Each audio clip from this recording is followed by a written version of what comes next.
ये work life balance आज के टाइम पे जनता ने काफ़ी सोशल मीडिया के थ्रू जनरलाइज कर रखा है कि if you are in your 20s to 30s this should be your working style, कि आप संडेज़ को ऑफिस आ रहे हो, आप 100 घंटे अप्लाई कर रहे हो, etcetera etcetera. It totally depends on कि आपको क्या चाहिए है।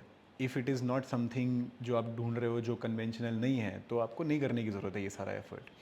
अब मुझे अगर चाहिए कि मैं 30 साल में रिटायर हो जाऊँ, तो मुझे 20 से लेकर के 60 साल का काम 20 से लेकर के 30 साल 10 साल में करना है, 4 times of work, which is fine. मैं शायद करूँगा वो सारी चीज़ें।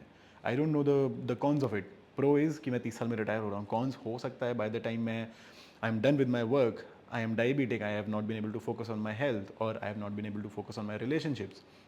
तो I can make that conscious call for myself कि मुझे ये करने की ज़रूरत है, तो मैं ये करूँगा, प्रॉबली नोइंग या स्पेकुलेटिंग द कॉन्स। बट मैं ये नहीं कह सकता कि जो मेरे साथ आकर के बंदा काम कर रहा है, जिसका stake is only the salary, या let's say a small part of the ownership compare to mine, मैं उसको ये एक्सपेक्ट करूँ कि तुम 30 साल तक वैसा काम करो जैसा मैं काम कर रहा हूँ, कि तुम संडेज़ को आगे काम करो, तुम मंडेज़ को भी रात रात भर बैठ करके काम करो। That is not something which is right on our part.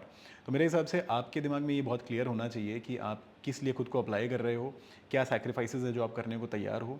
And अगर आप सैक्रिफाइसेस करने को तैयार नहीं भी हो, that is also totally cool, given कि आप एक कन्वेंशनल वर्क लाइफ बैलेंस को फॉलो करते हुए अपनी ज़िंदगी को लीड करना चाहते हो, enjoying the 20s of your life and the 30s of your life, with your parents, with your relationships, with your friends, and obviously looking after your health as well is totally cool. In fact, at bars as well, हम यही follow करते हैं।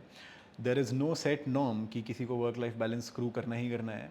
देर are people who enjoy working and probably put other things second, third, fourth priority पे, they are most welcome. There are people जो काम को काम के तरीके से करते हैं, as long as your work is being completed with utmost ownership, it's all cool कि आप वर्क लाइफ बैलेंस कितना अच्छे से खुद के लिए मेंटेन कर पा रहे हो और बाकी चीज़ें भी मैनेज कर पा रहे हो, नहीं मैनेज कर पा रहे हो।